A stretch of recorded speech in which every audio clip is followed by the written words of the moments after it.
I will continue on with the next presentation. It's I hope the presentation will be from Geoff. The presentation is about the DLS quadruped proprioceptive sensor dataset. Unfortunately, I don't know if. Yeah, good. Hi. Can you hear me and see my screen? Yes, we can hear you, and you can continue with the presentation. Okay, perfect. So as you just mentioned, my name is Geoff Fink, and I'm here to present our work on the DLS quadruped proprioceptive sensor dataset, completed by both myself and Claudio Semini. Okay, so this paper presents a novel dataset of HyQ's proprioceptive sensors. The sensors include absolute and relative encoders, force and torque sensors, MEMS-based IMUs, fiber optic-based IMUs, and a ground truth from a motion capture system. The sequence include the motions that were most difficult for state estimators to do, that have kind of the hardest dynamics and lots of vibration. So as much as possible, we have forward, backwards motion, side to side, zigzags, yaw motion, a mix of both linear and yaw motion. The data set includes both rigid terrain and soft terrain, which I'll get into a little bit further later. And then the main aim of these data sets is to test state estimation using only proprioceptive sensors. So a little bit about our lab and why you might want to use some of our data sets. The Dynamic Legged Systems Lab is led by Claudio Semini, and we have 13 years of experience with dynamic legged systems. The lab was founded in 2007 and started off quickly thereafter with our HyQLeg prototype. And then in 2010, we had the HyQ robot. HyQ stands for hydraulically actuated. A couple years later, we sold a copy of the robot to ETH. Then in 2014, we made HyQ2 Max, which has even further range of motion of all of its joints. And closely thereafter, we also made a miniatured version called Mini HyQ and HyQ Centaur, which has a big, also hydraulically actuated arm on the top. Our most recent version of our quadruped is called HyQReal, and it's the first one that is fully power autonomous. So it has the hydraulic pumps and batteries and everything on board. Okay, so here's a few different videos of some of experiments we've done over the last years. Starting in the upper left, we have some fast trotting, and then in the middle we have flying trotting. On the upper right, we have some large disturbances by hitting the robot with a heavy punching bag. And then the bottom videos all show the HyQ traversing rough terrain and various different types of difficulties. So a recent achievement that we had is with HyQReal, we managed to pull a plane. So, and able to do so, we had to get 800 newtons of peak force, which is quite a lot for a quadruped robot, and I don't think is really possible with electric motors. This full video is on YouTube in case anybody's curious to watch it afterwards. Okay, so back to the data set. The data set is on the HyQ platform. In the data set, every single one of the different experiments that we've recorded has a force, a load cell in the knee and in the hip. It has a torque sensor in the hip. They have relative and absolute encoders in all of the joints. And on board, they have 2 IMUs. There is a high quality MEMS IMU, and then there's also a military grade fiber optic IMU mounted on the base.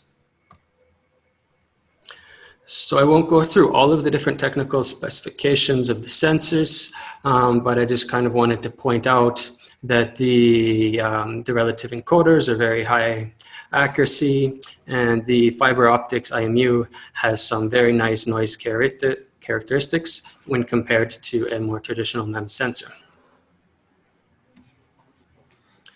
Okay, so included in the paper, we have a model of the HyQ robot. It's mostly on this slide, just to point out a few little bit of terminology. So in the hips, we have a HAA, which is the hip abduction-adduction joint. Also in the hip, we have HFE, which is hip flexion and extension. And lastly, in the knee, we have KFE, or knee flexion and extension. Okay, so also due to space, I won't show all of the experiments, but here's a typical experiment.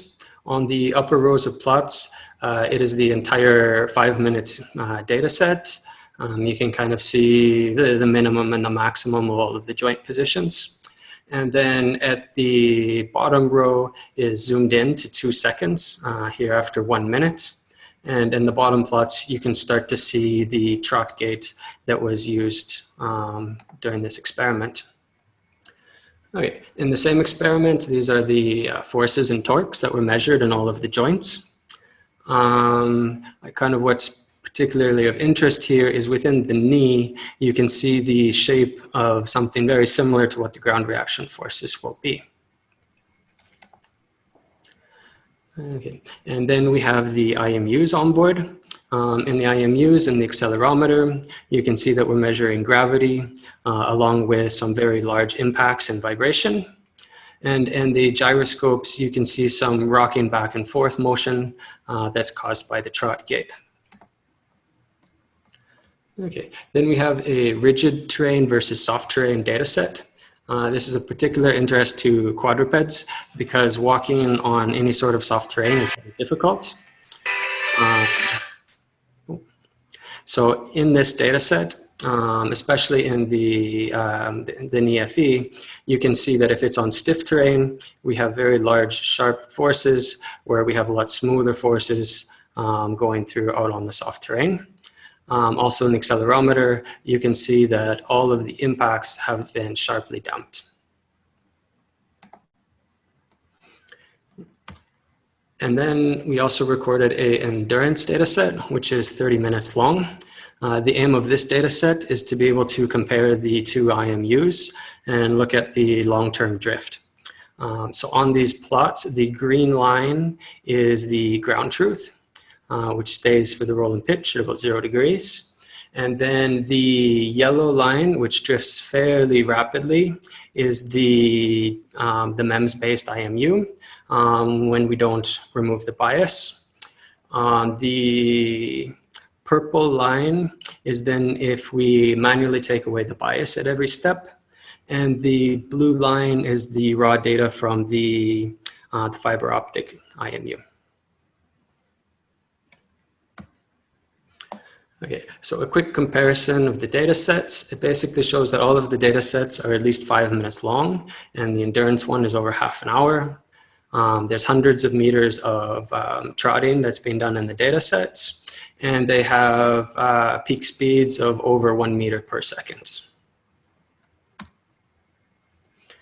Okay, and then as a little preview, using this data set, and IRIS this year will be presenting a sensor fusion paper, which would also be a kind of baseline for anybody else who wants to use this data set to be able to calculate both attitude and full pose of the robot in its base.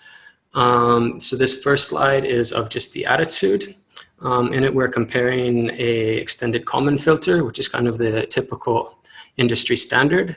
And in this case, we're starting with very large initial error, and the extended Kalman filter could not handle the large initial error and quickly diverged. We're also comparing a nonlinear observer here, which is plotted in yellow, and it's globally stable. So it had no problem with any sort of initial conditions. And then the main goal of the paper is also a exogenous Kalman filter, which is in purple. And we can see that throughout the 5-minute experiment, there's basically no visible drift. Similarly, from the same data set, we're also calculating the actual ground reaction forces, so the force between the foot and the ground, which allows us to calculate very accurately when the foot is in contact and when the foot is not in contact, because there's no sensors inside the feet. So after we had the attitude estimate, we then fused it along with the IMU and some leg odometry to become with both a velocity and position estimate. In this slide, we can see some accurate velocity estimates with no drift. And then for the position, which is unobservable, we can see some drift, but we still see very good performance. And the drift was always less than 1 centimeter per second.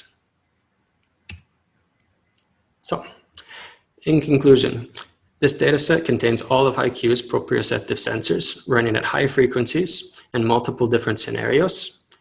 We believe that the dataset will be highly useful to researchers working on state estimation, not just using classical methods and observers, but also for deep learning, for anybody who wants to learn directly from sensors to a state estimate, or even further from sensors all the way to control. And lastly, in the future, we would like to include more gates, different quadrupeds, and further test more state estimation algorithms with it. From the QR codes, we have a link to the dataset. It's hosted on IEEE Dataport. This paper is in the middle, their Clower paper, and then the IRIS paper is on the right. Are there any questions? So, thanks, Dr. Fink. I will ask one question before everyone else. Can you give us some idea that this data set is comparable to biological quadrupeds?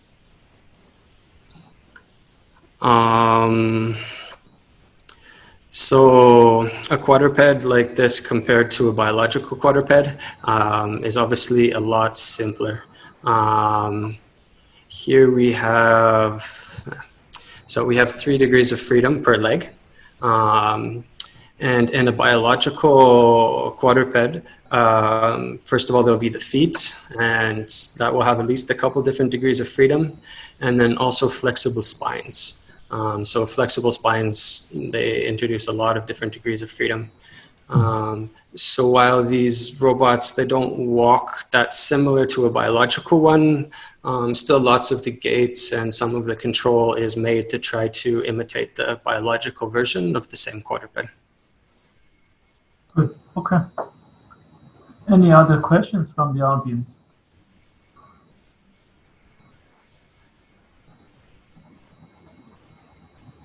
Okay, thank you, Dr. Fink.